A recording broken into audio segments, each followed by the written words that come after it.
5 minutes. Jumpstart your dreams now. Hi, my name is Valerie Labby, and I'm the co-founder and CEO of WAHU Mobility based in Ghana, West Africa. And we at WAHU believe in powering freedom through mobility, environmental freedom, catalyzing Africa's transition away from combustion engines, social freedom, bridging the connectivity gap between last mile cities, and economic freedom, connecting gig economy workers to a digital ecosystem of services. And essentially, we are looking to solve a problem for people like Kofi here. He dreams of being free from the drudgery of transport. He can only access old imported combustion vehicles. And in places like Ghana, the average age of a vehicle is around 14 years old. And these vehicles fail to meet basic safety and emission standard. He struggles with the ever rising cost of fuel. And like many countries across the world, this last 12 months, we've seen a rising price per litre of petrol. But he's ready to make a change because he's worried about the worsening environmental situation. And this essentially is what my team and myself are trying to address. So I have more than 12 years experience at C-level, founding and scaling companies. I'm a graduate of the University of Cambridge, and I was awarded the Mandela Washington Fellowship by President Obama in 2014. My team is made up of a mix of Ghanaian and German engineers, most notably Peter Schwarzenbauer, who was the former board chairman of BMW and also the former CEO of Porsche. He, in his career, has launched more than 300 vehicles globally. So what do we actually do? We design and manufacture electric bikes in Africa, for Africa and the world. But we're more than just an e-bike company.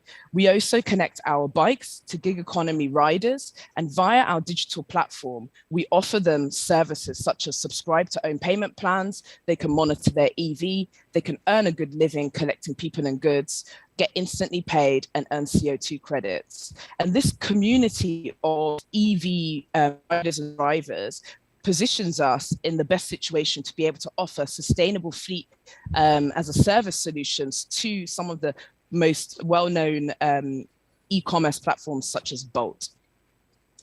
Essentially, we generate revenue in 4 main ways. Firstly, direct sales of our bike via our platform. Secondly, we get a percentage revenue share of any deliveries that are fulfilled by our riders. Thirdly, we also get a revenue share for any services that are distributed via our platforms, such as insurance. And finally, we also earn revenue through carbon credits generated from carbon avoided. And we already have a buyer for all our carbon credits between now and 2030. The target cost of production of our bike is $850 per bike. And we believe the lifetime value is around $3,700 per bike. So where are we now? Where are we going? By the end of July, we aim to have 110 bikes on the road operational in Ghana, and then we will start to expand into our neighboring countries across West Africa. We will have our factory set up by September, which will give us capacity to do around 200 bikes per month in terms of as we scale up. We already in our first 4 months have generated more than $100,000 revenue and avoided more than 7,000 kg of carbon and completed successfully 5,000 deliveries. We also see in the future a big opportunity for how we monetize our data.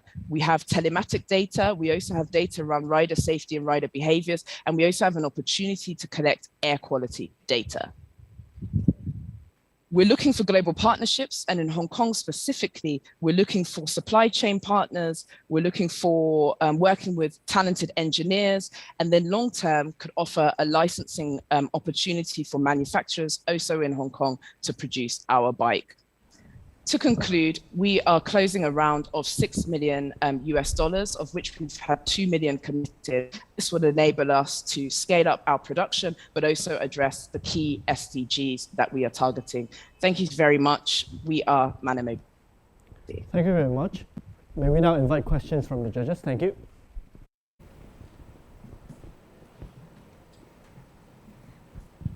Hi, this is Wilson from Cyberport. Thank you for your presentations.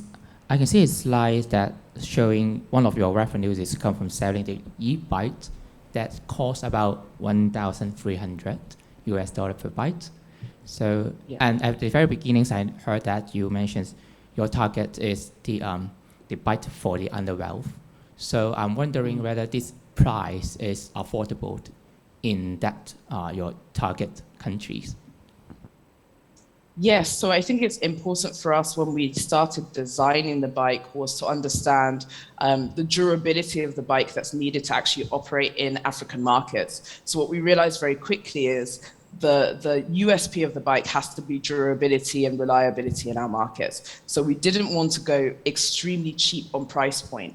What we actually decided to do was connect the rider or the buyer to a digital ecosystem where they could use the vehicle to generate revenue.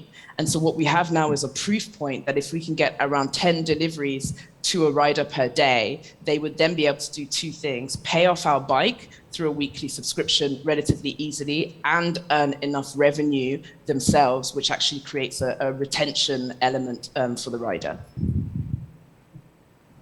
So does it mean that they can choose one of they buy the bike, or using your platform they can generate some revenues through the delivery services, and then they can partially pay back the money to your platforms?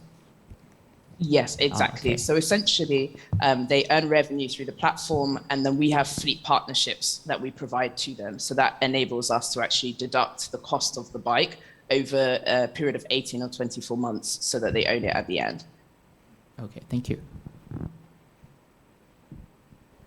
Valerie, how do you go about acquiring customers? Yep, so we have two ways. At the moment, we've been doing what we call bike paloozas. So we have demonstrations at the community level where people can see and test our bikes. The other way is through referrals of existing riders. So that's been a relatively organic channel. And then we have our app platform also listed on Play Store, where you could download the app and go through an onboarding session. And we're in the process of creating quite a lot of digital content about the bike and also about becoming a rider that can be shared through social media. So far, the riders and the customers we've had have come relatively organically, and that's probably the biggest channel has been through referrals from existing riders.